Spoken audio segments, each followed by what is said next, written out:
Hello everyone, my name is Reid and today I'm going to be presenting on the state of L2 motivation in Japanese EFL classrooms, which is the subject that I've chosen to do for my literary analysis final project for this course, SLS480. So I just wanted to list, first of all, my research questions. So in class, we've been learning a lot about motivational theory thus far, and I just haven't really seen a whole lot of connection to specific cultures, specific regions, what effect cultures can have on student motivation to learn English. So with that said, I hope to try to get an understanding of what general perceptions Japanese students have at various grade levels toward learning of English, like specifically elementary, middle school, high school, then going into university. So as I said, wanting to know what factors influence their motivation or demotivation in learning English, and how can I relate these factors to the motivational theory that we've learned throughout this course, trying to have a look at what's the most relevant given these perceptions, what's the most relevant to the Japanese EFL setting, and trying to apply that in the form of strategies that can be used, in class to teach these students. And the reason behind this is that I was recently selected to be an alternate language teacher in Japan through the JET program. So I really want to know where my students are going to be coming from and how I can best motivate them to be a successful alt or alternate language teacher.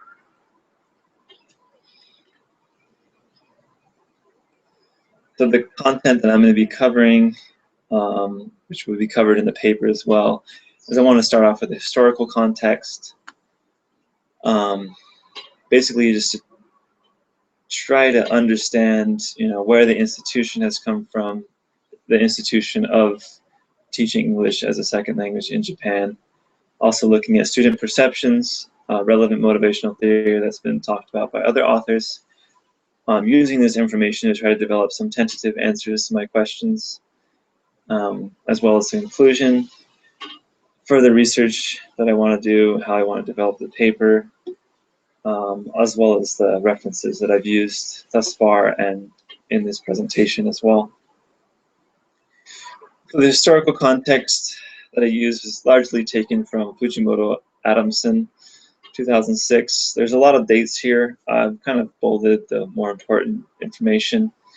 With that said, though, it's kind of important to note that Japan was largely cut off from the rest of the world, the rest of the other countries in the world, from about 1603 to 1867, and that the population of Japan didn't really start learning English until after this time. There was some exposure to it, but they didn't really start learning it. The use of English didn't really start as an official language or an official language of instruction maybe until 1872.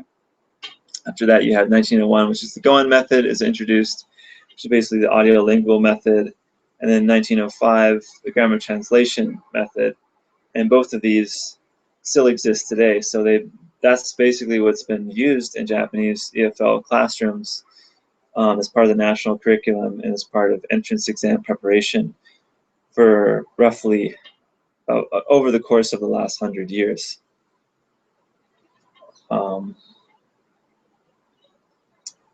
Obviously, during the wartime, you didn't have English being taught, and after that, when the Allies took over, 1947, you had the restart of English being taught as a compulsory subject in junior high schools.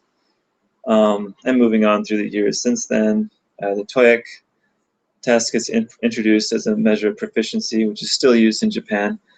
Then you had this big push to make Japanese who can communicate in English which is kind of along the same vein as the JET program, which was started in 1987. So going into some student perceptions, which is, I've looked at the works of these three authors that I'm going to present to you.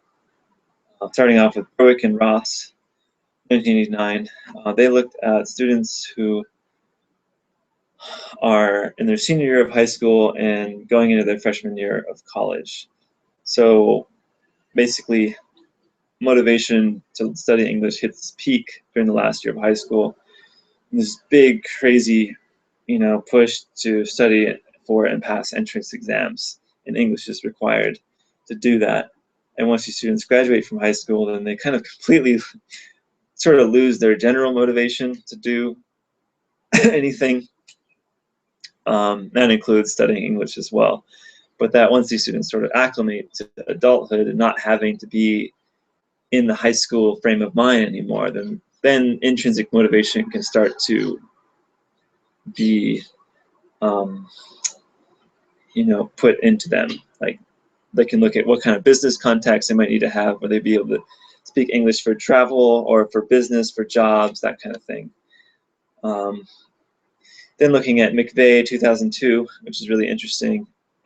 He viewed the students' perception of English as if they see it as some kind of simulacrum, which I'm probably pronouncing the word very horribly, but basically it's a simulation. So that's the English that they're being exposed to in school is sort of not related to the real language. So in this sense, English gets fantasized. It becomes a means of consuming otherness, which otherness in this case can be anything outside of their daily ritual, of their daily lives, their daily culture. So it's like they might speak English as a form of like humor, or maybe they hear advertisements with English words in them, and then that's kind of like their reality of English, even though that's not like the native speaker's reality, or even like the English as an international language person's view of real English. So it's kind of a very abstract thing, but basically there's this clash that occurs in classrooms when this fantasized English meets with real English, where you have alternate language instructors or actual instructors like myself going over to teach English. And so there's disconnect between the fantasy and reality. Going into Ryan, 2009, who did this, also notes that there's a clear instrumental function to English, and it's stripped of any communicative function. So basically, just to pass the test, you can get to the college, you can get the good job, in which you might not even speak English anymore. And Ryan views L2 motivational self-systems as the best way of looking at motivation to study English regardless of the culture, which is kind of what I'm after as well. And he said of all the motivational theories that he looked at, like that happened to be the best for trying to understand motivation regardless of what culture you're going through. There's Kikuchi, 2013, whose focus was on demotivation. Then noted that there's a disconnect between MEXT goals, which is basically like the Ministry of Education in Japan, as well as entrance exam content and what's actually happening in class. So MEXT is pushing this whole English for communicative purposes initiative, whereas students are still being largely taught grammar translation, which doesn't necessarily have anything to do with using English for communicative purposes. Also, grammar translations claim to be better for entrance exams to help students pass entrance exams, but there's very few translation items on these exams in reality. Also finding that motivation seems to be something that comes from students, while demotivational factors are largely not student-controlled, but teacher-controlled factors. Things like classroom structure and format, obviously teacher behaviors falling into that as well. And Not sure why I put that. I'm just going to skip that for now. I use this to try to come up with some possible answers to my questions. These are, like I said, tentative answers. So as I thought before I did my research, motivation in Japanese EFL setting is largely related to the need to pass tests. So it's basically instrumental motivation. But at the same time, because students kind of have developed their own imagined communities, which, although they might not necessarily represent reality, are like the reality of spoken English by people who use it as a medium of communication, it's still something that can possibly be drawn upon, you know, the fact that it's there. And so what factors, like I said, motivate students or demotivate students? So looking at Kikuchi's article, it becomes very clear that this disconnect between institutional goals and classroom teaching practice might be promoting this big undercurrent of demotivation among students, regardless of what school they're in, regardless of who their teacher is, regardless of what the classroom environment is like. At the end of the day, MEXT, the MEXT, is pushing English for communicative purposes, and yet they're not really coming through on that in what's happening in class, which might be completely demotivating students. Also, demotivation falls a lot on teachers being boring, monotonous, having poorly structured courses, and motivation is subjected to students' feelings. So, some tentative conclusions that I've tried to draw would be that, you know, obviously to correct the undercurrent of demotivation, you would need to make institutional policies more consistent with what's actually happening on the ground. But as an alternate language teacher, I think that would be very difficult to do, borderline impossible. However, I still see that there'd be possibilities where alternate language teachers or other English instructors could do things like teach pronunciation, which relates more to the institutional goals, and kind of, if you want to apply motivational theory to it, makes a clear application of goal-oriented theory, right? They have these goals in mind, but they're not actually doing the things that are required to accomplish those goals. Whereas, you know, teaching something like proper pronunciation can help students to build confidence, you know, self-efficacy to speak English with less fear of making mistakes. Also, as I stated before, I think that imagined communities that students have created for English in their own, as a representation of English in their own mind, could be drawn upon or redirected towards something that maybe more closely resembles reality, so that when they hear English being spoken to them, they don't like panic, you know, and go, oh my God, like someone's actually, this is an actual language, oh crap, how was I supposed to say it? You know, using more like real material in class, like movies, TV, popular culture, kind of making English as more than just a subject. I also thought it'd be interesting if I could do something, or if English teachers who come to Japan can do something like record their own conversations with their friends and their family. So that way, students had this very tangible example of English being used as more than just like this formulaic subject that's being taught in school, as this real medium of communication between real human beings, like the one that they have in their class, and not just, you know, their teacher using English just to teach them English, you know, just for the sake of it. Also, maybe that, you know, obviously the students have instrumental motivation, that's what's pushing them, but that this could be a product of their environment.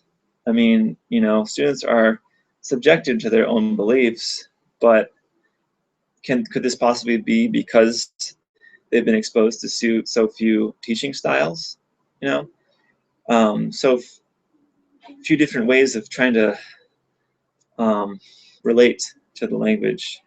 You know, if you're just given grammar translation, if you're just given the audiolingual method or variants thereof for your entire learning career, are you having any fun? Are you getting to really learn how to communicate in this language? So I think it's a lot to do with the L2 environment and the L2 experience. Whereas if you have varying styles of teaching, you have, you know, communicative learning or task-based learning, students might have a chance to really have fun, which is at the core of intrinsic motivation. Further research and development is obviously needed in my paper. Probably something more along the line of Kikuchi, which is more recent, and to me it just feels better as a paper. It's like less inconsistent. Also, I would welcome any suggestions that you have for me, any questions to help you form a clearer picture of what I'm trying to do would also help me form a clear picture of what I'm trying to get at, because I think it's a very broad subject and it can be difficult to narrow it down. So yeah, any suggestions you have, any questions, very much welcome them. I really appreciate you watching my presentation, and I look forward to watching yours as well. And just because here are my references, I'm not getting these from, you know, just anywhere. Anyway, thank you so much for watching. Bye-bye. Maybe not bye-bye. Hold on. Okay, see ya.